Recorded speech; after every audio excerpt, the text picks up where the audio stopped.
Hello বন্ধুরা, আমি আজ একটু অন্য রকমের ভিডিও নিয়ে এসেছি।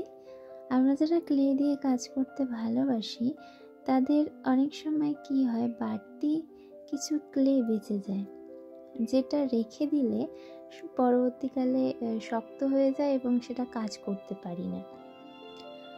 তাই আমি কিভাবে বেঁচে যাওয়া ক্লে দিয়ে কাজ করি সেটাই আজকে দেখাবো। আমি সাধারণত যেটা করি, কোনো বিটস বানিয়ে রাখি, নতুবা বেস বানিয়ে রাখি, যেটা পরবর্তীকালে কাজে লাগে। তাই এইভাবে ছোট ছোট বিটস বানিয়ে কালার করে ভার্নিশ ইউজ করলে সেটা পরবর্তী জুয়েলারিতে আমরা কাজে লাগাতে পারি। বাজারে এই বিটসের প্যাকেটের দাম 40 থেকে 60 টাকা, কি তারও বেশি হতে পারে। যদি সহজেই ঘরে বসে এরকম ছোট ছোট বিটস বানিয়ে নিতে পারি, তাহলে অনেক কম খরচায়